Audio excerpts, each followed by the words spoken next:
વાઘોડિયા નરસિંહપુરાના લોકો સાથે કરણી સેનાના હોદ્દેદારોનો સંવાદ।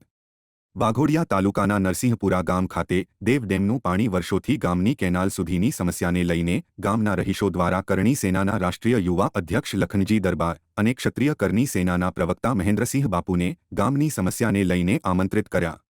વાઘોડિયા તાલુકાના નરસિંહપુરા ગામમાં ક્ષત્રિય કરણી સેના રાષ્ટ્રીય યુવા અધ્યક્ષ લખનજી દરબાર અને ક્ષત્રિય કરણી સેનાના પ્રવક્તા મહેન્દ્રસિંહ બાપુએ નરસિંહપુરા ગામના રહીશો સાથે સંવાદ કરવામાં આવ્યો।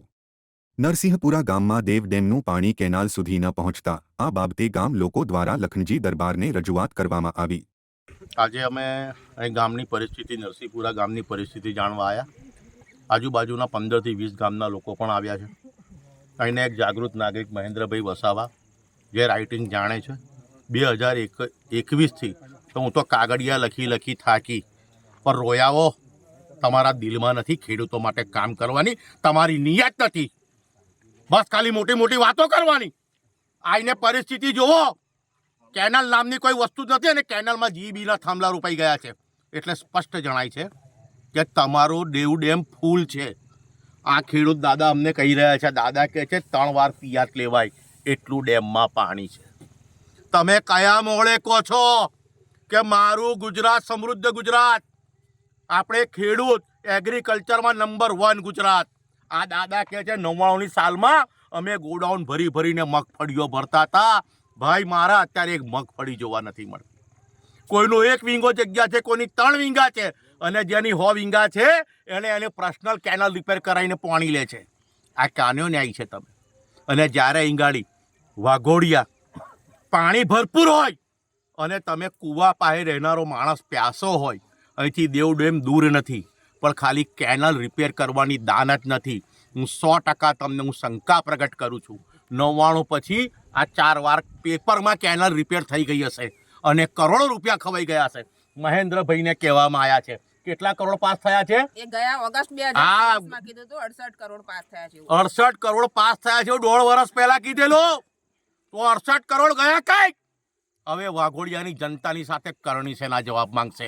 તૈયાર રહેજો તમે, કારણ કે તમે લોકોએ વાત મોટી ને ધંધા ખોટા કરી નાખ્યા છે, એટલે હવે પ્રજાએ રોડ પર આવવું પડશે, ગાંધીનગર બી આવવું પડશે। તમે તૈયાર છો? વાઘોડિયા તાલુકા નું સાંગાડોલનું નરસિંહપુરા ગામના યુવાનો, આગેવાનો, માતા બહેનોએ અમને સંપર્ક કર્યો હતો, આમંત્રણ આપ્યું હતું અને આમંત્રણના લીધે અમે આજે અહીં પહોંચ્યા છીએ। ત્યારે સમગ્ર સમસ્યા જાણી તો આપ સૌ જાણો છો એવી રીતે કે ગુતાલમાં કેવી પરિસ્થિતિ હતી, ગુતાલમાં પણ અમે પહોંચ્યા હતા। આજે આ ગામમાં પહોંચ્યા છે ત્યારે એવી પરિસ્થિતિ જોઈ કે એમની માંગણી છે, અને એક મહેન્દ્રભાઈ વસાવા કરીને અહીંના સ્થાનિક જાગૃત આગેવાન છે, એમને 2021ની સાલમાં જ્યારે રજૂઆત કરી હતી કે દેવ ડેમ સિંચાઈ નહેર યોજના જે છે, આ યોજના હેઠળ દેવ ડેમમાંથી વાઘોડિયા તાલુકાના ખેડૂતોને પાણી પહોંચાડવાનું હતું, જેના કારણે વાઘોડિયા તાલુકાના ખેડૂતો પોતાનો પાકનો વિકાસ કરી શકે। પરંતુ દુઃખની બાબત એ છે કે આ લગભગ છેલ્લા વર્ષોથી આ કેનલમાં પાણી નથી આવ્યું, અને અત્યારે અમે જોયું ત્યારે આ કેનલ પોતે કેનલના સ્વરૂપમાં રહી નથી। આ કેનલ આપણે ગઈ ના શકીએ એવી પરિસ્થિતિમાં આ સમગ્ર નહેર છે। ત્યારે આ સ્થાનિક ગામડાના લોકોએ, સ્થાનિક આગેવાનોને, અધિકારીઓને, તમામ લોકોને અરજી રજૂઆતો ઘણીવાર કરી છે, પરંતુ કોઈ નિકાલ ના આવતા આજે સમગ્ર બાબતને અમને ધ્યાન દોર્યું છે।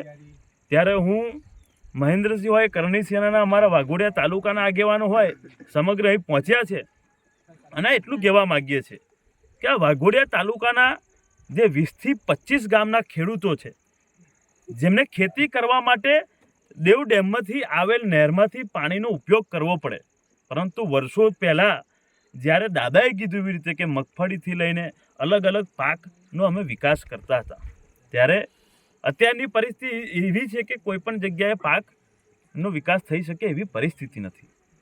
ત્યારે આ સમગ્ર પરિસ્થિતિ સુધરે, અને જો આ સમગ્ર પરિસ્થિતિ નહીં સુધરે તો મોટું આંદોલન કરીશું। પરંતુ વિચારવા જેવી બાબત એ છે કે 2021ના 12મા મહિનામાં મહેન્દ્રભાઈ વસાવાને વડોદરા જિલ્લા સિંચાઈ વિભાગમાંથી લેટર મળ્યો હતો કે આ નહેરોનું નવીનીકરણ કરવા માટે આ નહેરોનું શુદ્ધિ સારી રીતે એની સાફ સફાઈ કરવા માટે અને એને ચાલુ કરવા માટે અમે લોકોએ કન્સલ્ટન્ટને શોધી લીધો છે અને સમગ્ર સર્વે ચાલે છે. ત્યારે મારે આ સિંચાઈના અધિકારીઓને કહેવું છે કે તમે ગામડાના લોકોને ઉલ્લુ સમજતા હોય તો ના જ સમજશો. કારણ કે 2021ના સાલમાં તમે જવાબ આપ્યો તો મહેન્દ્રભાઈ વસાવાને કે ભાઈ આ કેનલને અમે નવીનીકરણ કરીશું, એનું પ્રોજેક્ટનું બધું ચાલુ થઈ ગયું છે, પ્રગતિ હેઠળ છે. આજે 3 વર્ષ થઈ ગયા, 2024 ચાલે ભાઈ, આ છેલ્લો મહિનો છે, હજુ સુધી તમે કશું કરી નથી શક્યા. અને આજે આ કેનલની હાલતમાં છે નહીં, તો તમે જો ગામડાના લોકોને, વાઘોડિયા તાલુકાના આ મારા ખેડૂતોને જો તમે ઉલ્લુ સમજતા હોય તો મહેરબાની કરીને આ ધંધો બંધ કરી દેજો. અમારી તમને ચીમકી છે, અધિકારીઓને પણ ચીમકી છે, સરકારને પણ ચીમકી છે. જો આ દેવ ડેમનું પાણી વાઘોડિયા તાલુકાના ગામડાના ખેડૂતોને ના મળ્યું તો આ સમગ્ર ગામડાઓના લોકોને લઈને, ખેડૂતોને લઈને ટ્રેક્ટરો ભરીને ગાંધીનગર જતા અમને વાર નહીં લાગે. અને અમે ગાંધીનગર પહોંચ્યા ત્યારે તમારે દોડતું અહીં આવવું પડશે વાઘોડિયા તાલુકામાં, અને વાઘોડિયા તાલુકાના ખેડૂતોને પાણી આપવા માટે યોજના બનાવવી પડશે. એટલે મહેરબાની કરું છું, આ પરિસ્થિતિ ના ઊભી થાય.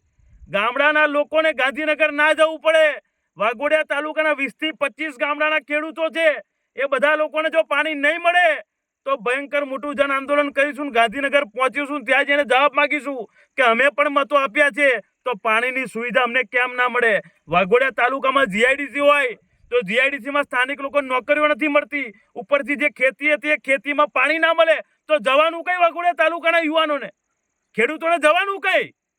આ સમગ્ર પરિસ્થિતિને ધ્યાને લઈને આજે ચીમકી આપીએ છીએ કે જો આ સમસ્યાનું નિવારણ નહીં આવે તો લગભગ 20 થી 25 ગામડાના ખેડૂતોને લઈને ગાંધીનગર તરફ કૂચ કરવી પડશે.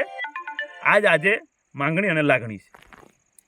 ગામ લોકોની રજૂઆતને ધ્યાનમાં રાખીને ગામની તેમજ કેનાલ પર જઈને લખનજી દરબાર તેમજ મહેન્દ્રસિંહ બાપુએ સ્થળ નિરીક્ષણ કર્યું. તે સાથે લખનજી દરબારે જણાવ્યું હતું કે વર્ષો પહેલા આ દેવ ડેમનું પાણી વાઘોડિયા તાલુકાના નરસિંહપુરા સહિત અનેક ગામોના ખેડૂતોને ખેતી કરવા ઉપયોગમાં આવતું હતું. પરંતુ છેલ્લા ઘણા વર્ષોથી દેવ ડેમ કેનાલ બિસ્માર હાલતમાં છે. કેટલીય જગ્યાએ તો કેનાલ દેખાતી પણ નથી. વર્ષોથી વાઘોડિયા તાલુકાના ખેડૂતો કેનાલ નવીનીકરણની માંગ કરી રહ્યા છે, છતાંય કોઈ સાંભળતું નથી. ત્યારે આ કેનાલનું નવીનીકરણ વહેલી તકે પૂર્ણ કરી દેવ ડેમનું પાણી વાઘોડિયા તાલુકાના ખેડૂતો સુધી નહીં પહોંચે તો આંદોલનની તૈયારી કરી વાઘોડિયાના યુવાનો ખેડૂતોએ ગાંધીનગર જવાની ચીમકી આપી હતી. અહેવાલ સંદીપ પટેલ, લોકાર્પણ. પાણીની સમસ્યા માટે બધા 10 થી 15 ગામના ખેડૂતોને ભેગા થવાનું કારણ જ એ છે કે છેલ્લું પાણી અમને 1990માં આવ્યું હતું આ કેલનમાં. ત્યારે પછી આ કેલનની એટલી હાલત ખરાબ છે કે ડેમમાં પાણી છે પણ કેલનમાં પાણી આવી શકે એવી પરિસ્થિતિ જ નથી. કેનલ એટલી હાલતે ખરાબ છે, ઝાડવાથી બધી ઢંકાઈ ગઈ છે. એની રજૂઆત દેવ સિંચાઈ યોજનાના અધિકારીઓ તથા ધારાસભ્યો તથા જિલ્લા સદસ્ય નિલેશભાઈ પુરાણી તથા મધુભાઈને જાણ કરેલી છે. એ લોકો ગામમાં આવીને કહી જાય ચૂંટણી હોય ત્યારે કે હા અમે કરીશું. ચૂંટાઈ જાય એટલે એમનું કામ પૂરું. તમે કોણ ને અમે કોણ. આ કેટલા કિલોમીટરની કેનલ છે અને હાલની પરિસ્થિતિ કેનલની કેવી છે? એમ ટોટલ કેનલ જોવા જાય તો લગભગ 17 કિલોમીટરની લંબાઈ છે. ના, 17 કિલોમીટર. કેટલા ગામડાઓને લાભ મળે છે? આ કેનલ પર લગભગ 25 ગામડાઓને લાભ મળે છે. અને કેનલની પરિસ્થિતિ જ એવી છે કે પાણી તો ત્યાંથી આવે છે પણ બધું ટોટલ વેસ્ટેજ જાય છે.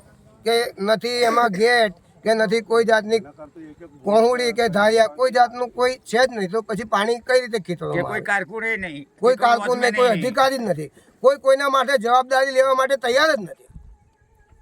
અમારે શું કરવું? કોને રજૂઆત અધિકારીઓને કરેલી છે? દેવ સિંચાઈ યોજનાના અધિકારીને કરી, પછી મધુભાઈને કરી, પછી નિલેશભાઈ પુરાણી આવ્યા હતા આપણે વાઘોડિયાના, અને પછી આપણે ધર્મેન્દ્રસિંહ વાઘેલા આવ્યા હતા. એમને કીધું હતું કે હમણાં તો આચારસંહિતા ચાલે છે, ચૂંટણી પછી તમારું કામ થઈ જશે. જો આ પ્રશ્ન હલ નહીં થાય તો આગળનો કાર્યવાહી શું છે તમારી? આ પ્રશ્ન હલ નહીં થાય તો અમે આજુબાજુના 10 થી 15 ગામના ખેડૂતો આંદોલન કરવા માટે મજબૂર થઈશું અને ગાંધીનગર જવા માટે જવા માટેની તૈયારી હશે તો ત્યાં પણ જવા માટે અમે તૈયાર છે.